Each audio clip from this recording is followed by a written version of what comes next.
میرا سوال یہ ہے کہ جہاں حدیث نبوی میں نزول مسیح کا ذکر آیا ہے ان کے ساتھ ابن مریم کا ذکر کیا گیا ہے. ٹھیک ہے. اگر عیسیٰ ابن مریم کا دوبارہ نزول مراد نہیں تھا تو ان کی والدہ کا نام خصوصی طور پر کیوں شامل کیا گیا؟ بالکل درست ہے. مسیح کس کا ہوگا وہ جو آنے والا ہے؟ عیسیٰ علیہ السلام. کون عیسیٰ علیہ السلام؟ کس کا بیٹا؟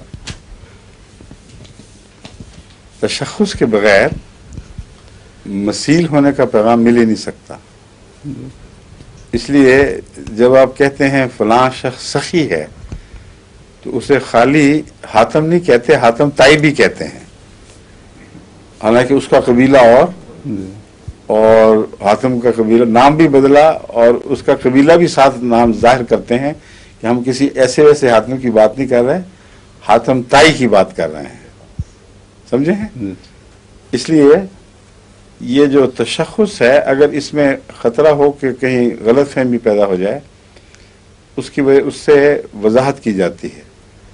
دوسری بات یہ ہے کہ نام اگر لینا ہو تو اور وہ نام خدا نے رکھا ہو تو وہ شخص جو اللہ تعالیٰ کی رضا کے کامل تابع زندگی بسر کرتا ہو وہ یہ زیادہ پسند کرتا ہے کہ وہ نام لے جو اللہ نے رکھا ہے. اور حضرت عیسیٰ علیہ السلام کا یہ نام قرآن کریم سے ثابت ہے کہ اللہ نے رکھا اور مریم کو فرشتوں نے رویا میں بتایا کہ تجھے ہم ایسے ایک بیٹے کی خوشخبری دیتے ہیں اسمہ عیسیٰ ابن مریم رسول اللہ ہے. عیسیٰ ابن مریم رسول اللہ. اس لیے بسا اوقات ابن مریم کے ساتھ رسول اللہ کا ذکر بھی مل جاتا ہے اس حوالے میں. نبی اللہ ہوگا، یہ چیزیں ملتی ہیں. اس لیے اگر یہ کہنا مقصود ہو کہ وہ بحیثیت تمثل دوبارہ دنیا میں آئے گا تو اس کی شخصیت کی واضح قطعی